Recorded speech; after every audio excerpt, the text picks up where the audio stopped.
Hola, muchas gracias por dar clic a este video.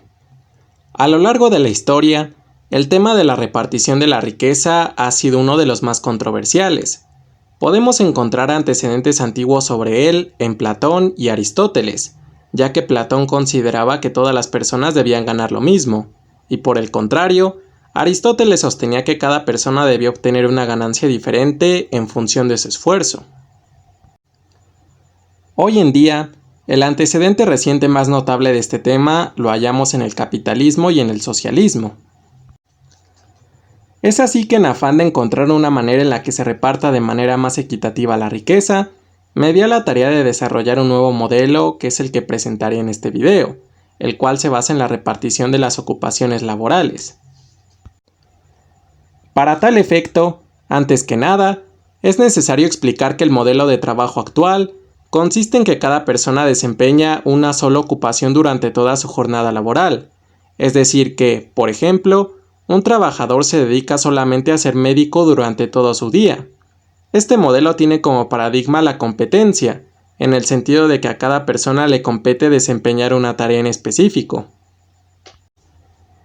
Y partiendo de eso, lo opuesto al modelo actual sería entonces que cada trabajador se dedique a varias ocupaciones durante su jornada laboral, de manera que en 8 horas, un trabajador podría ser médico, albañil e intendente. Este modelo, por su parte, comparte similitudes con la cooperación, en el que todos los integrantes de un grupo de personas ayudan a desempeñar una serie de actividades de forma equitativa, razón por la cual se le puede denominar cooperativista. Ahora bien, con estos conceptos claros, el modelo propuesto en este video es un justo medio de ambos modelos, que ayudará a lograr una mejor repartición de la riqueza en los ciudadanos de las naciones, de ahí que se llame modelo competitivista-cooperativista. Dicho justo medio consiste en que a lo largo de la jornada laboral, a cada trabajador le va a competir tanto el desempeño de una ocupación en específico, que solo podrá ser la de una profesión o un oficio de carácter más remunerativo, como el de un policía, un bombero o un plomero, tal como se ve en la hoja de cálculo, al igual que el desempeño de ocupaciones secundarias junto a otras personas que serán representadas por los oficios de carácter menos remunerativo, como el de la intendencia o el de ayudante general en una tienda, mismos que también se pueden ver en la hoja de cálculo. Además, la ocupación a la que cada persona se dedique en específico será la que le consumirá más tiempo de su jornada laboral, mientras que el resto de las actividades que realice junto a otras personas serán las que requerirán de menor tiempo, justo como se puede apreciar en la hoja de cálculo, puesto que, en este ejemplo, las personas laboran un total de 6 horas con 24 minutos en su ocupación principal, en contraste a la hora con 36 minutos que se dedicarían a sus actividades secundarias. Por ahora no me quiero adentrar en el porqué de los cálculos, es decir, en el fundamento matemático que les da sentido, ya que eso incrementaría la duración de este video y prefiero que esta exposición sea lo más práctica posible, por lo que me limitaría a simplemente explicar la mecánica de los cálculos, que están basados en un prorrateo. Aunque antes de adentrarme en ello, ofrezco una disculpa porque las cifras que se manejan en este ejemplo son de pesos mexicanos, y porque la forma de expresar dichas cifras es como se hace en Estados Unidos y no en países latinoamericanos. Eso explica por qué en lugar de separar los números enteros de los números decimales con puntos se usan comas, y por qué en lugar de que estén separados los números milésimos con comas, están separados con puntos. De esta manera, para conocer cuántas horas se necesitan para desempeñar la ocupación principal y las ocupaciones secundarias, se deben listar a todos los trabajos que existen en un país. En este caso, tomé algunas muestras y no al total de trabajos para simplificar la explicación, pero la idea es realizar los cálculos con el total de trabajos que hay. Aclarado esto, lo siguiente que se debe hacer es clasificar a todos los trabajos en 3 apartados, que son profesiones, oficios más remunerados y oficios menos remunerados. El criterio para distinguir a los oficios más remunerados de los menos remunerados es, como su nombre lo indica, la cantidad de remuneración que cada uno de estos recibe, en concreto, se consideran oficios menos remunerados los que ganan el salario mínimo o cifras muy cercanas a él. Posteriormente, se debe identificar cuántas personas trabajan en cada profesión y en cada oficio en el país. Para este caso, tomé como ejemplo que para cada profesión u oficio habría 100 personas laborando en cada uno de ellos. Sin embargo, una vez más, si se quiere llevar a la vida real este modelo, se debe trabajar con cifras que sean 100% reales o, en su defecto, lo más cercanas a la realidad. Concluido este paso, se deben sumar los totales que resulten de multiplicar a las horas de la jornada laboral, que en teoría, bajo condiciones normales, siempre deberían ser de 8 horas por la cantidad de trabajadores que hay en las profesiones y oficios más remunerados, obteniendo un resultado de 119.200. Esta cifra representa el total de horas que estos trabajadores producen para el país y que, por lo tanto, son las horas necesarias que el país requiere para que estos trabajos hagan funcionar a la economía y a la sociedad. Así pues, esta misma sumatoria se debe realizar con los oficios menos remunerados, lo que da como resultado 28.800.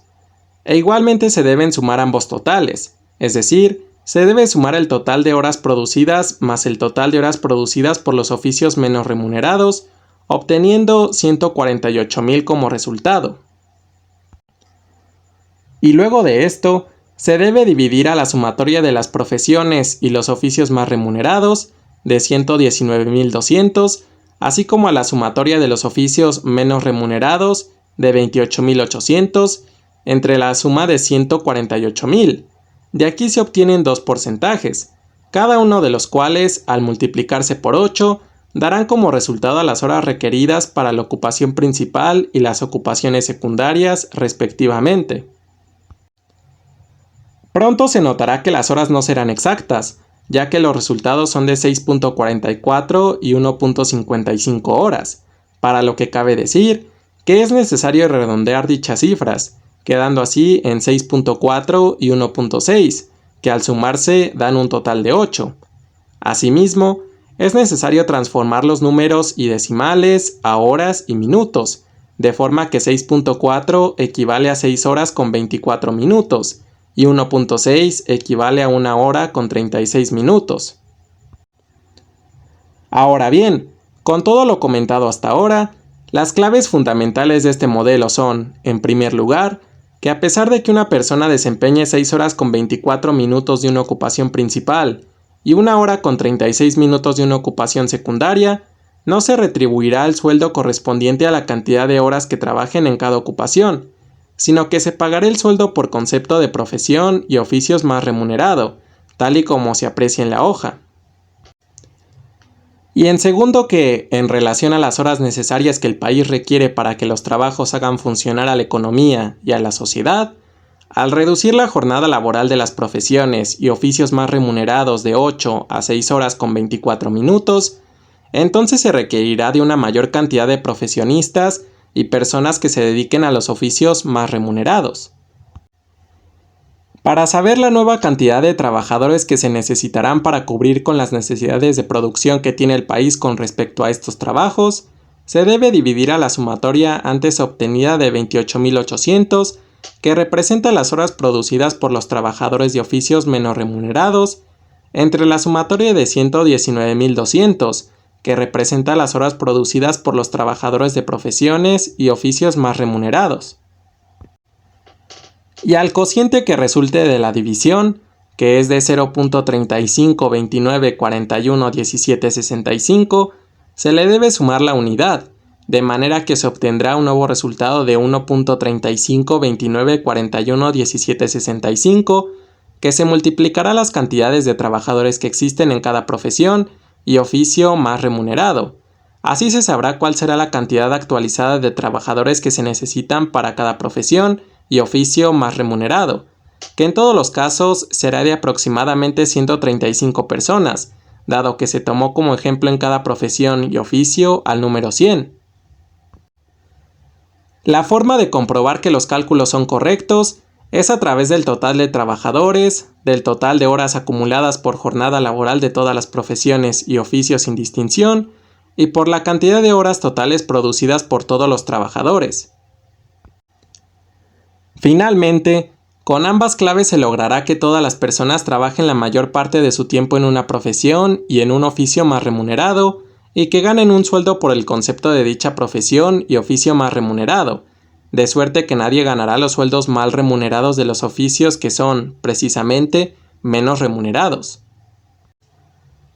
No obstante, hay algunas cosas a tener en cuenta sobre este modelo. La principal es que si se aplica este modelo, se produciría un aumento considerable en el nivel de inflación de un país, ya que como se ve en la hoja, mientras que en el modelo actual se tendría que pagar un total de 32.500.000 pesos a todos los trabajadores de la muestra, en el modelo competitivista-cooperativista se les tendría que pagar un total de 36.664.706 pesos, lo cual supone un incremento de inflación de casi 13%, como también se puede ver. Este problema se podría resolver si todos, o bien, la gran mayoría de los países adoptaran este modelo, ya que de esta forma ningún país se vería afectado por tal situación. El cálculo para conocer cuánto aumentaría la inflación se obtiene de dividir los 36.664.706 pesos entre los 32.500.000 pesos y a la cantidad que resulte restarle la unidad. Otro inconveniente es que este modelo requiere forzosamente que más personas estudien, ya sea para ejercer una profesión o un oficio más remunerado, lo cual no es malo en sí mismo, sino todo lo contrario. El problema radica en que se tendría que dar seguimiento exhaustivo de la inscripción de los niños a la educación básica, así como seguimiento a los adolescentes y jóvenes a la inscripción de la educación media y superior o a carreras técnicas, ya que de otro modo, si gran parte de la población no estudia, el modelo se vendría abajo, sin mencionar que se tendría que invertir más dinero en la educación de los estudiantes. De la mano con este problema, también está la situación de las personas que trabajan de manera informal, en quienes igualmente se tendría que invertir dinero para dar seguimiento a sus casos. En esta situación, el problema radica en que podrían verse afectados por la implementación de este modelo, ya que si las personas comienzan a ganar más, ellos podrían ver a su economía rezagada. Por último, otro problema menor, pero no por eso menos importante, es que se requerirá de datos 100% reales sobre la cantidad de personas que se desempeñan en cada profesión y en cada oficio del país, así como el sueldo que reciben mensualmente, lo cual representa, por supuesto, otro costo que tendría que hacer el gobierno para que el modelo funcione.